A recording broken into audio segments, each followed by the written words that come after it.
Hey guys, and welcome to Picks and Parlays. I'm your host, Allie Burns. You can find me on Twitter at +moneyhoney, and you can find Picks and Parlays just about anywhere on the web. Check us out at picksandparlays.net, and don't forget to use our special promo. You can get one capper for $99 or two cappers at $129. And we have one of those cappers with us right now to give us some NHL betting tips during the pandemic.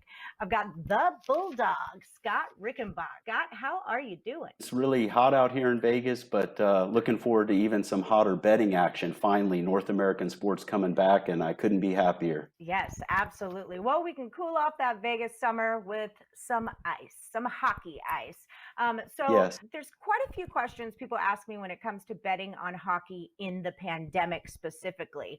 One of the main things that gets brought up is the injury list. I know in all the sports now, there's not only an injury list, but there's a COVID-19 list as well. And I'm just wondering, how did those injury lists directly impact the betting odds today, or do they? Well, what I want to talk about there is it's important for us to use the injuries in our handicapping and look for where the value is. But here's an interesting thing, because sports betting is about information and how you use that information. And in this case, I want to talk about looking at a team as an example, the Colorado Avalanche this season. They had a great season, but it would have been even better were it not for injuries to a couple guys on their top line. They have arguably the best top line in hockey with Rantanen and McKinnon and Landeskog.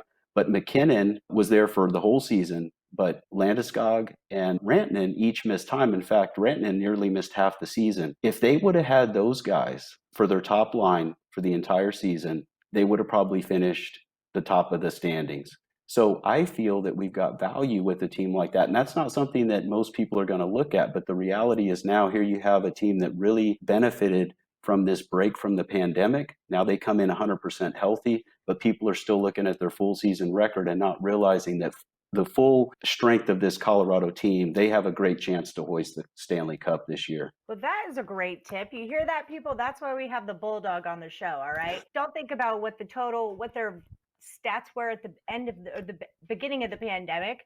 People have had time to heal. Okay, so another question I get asked all the time is, everyone's playing off-site. How does the home-away advantage work now? Is there a home and away advantage? Yes, this is very interesting with the hub cities of Edmonton and Toronto. And the other interesting thing about this is that the conference finals are going to be held in Edmonton, even the Eastern Conference finals, and that's where the Stanley Cup finals are going to be as well. So if Edmonton can go deep into the postseason, and certainly they're a strong enough team, they've got a chance to, they've got the advantage with playing in their home arena. They're used to that ice. They're used to the facilities there. They're in their comfort zone. And Toronto, for the first part of the Eastern Conference playoffs, they're going to be home as well. And that is an advantage for them. But the other thing I want to talk about that some people may not know about hockey is something called the last change. And what that means is, let's say we've got a matchup between two teams that neither Edmonton or Toronto are involved. There's still going to be a team that's going to be listed as a home team. And when there's a stoppage in play and you have a face-off, the home team gets to put their players on the ice after the visiting team. So they have an advantage. They can adjust their matchups to what they see the visiting team do. And then if you have a face-off in the offensive zone, and you've got the right matchup there, it can certainly give you an edge. And this is something to keep in mind in these games. There will still be an advantage to being the home team, even though it's a quote unquote neutral site game. And that's another really great tip. Okay, so last one. I've always heard the biggest betting tip in hockey is find a hot goalie, find a streaky team, and ride the streak. Is that actually good advice during a pandemic?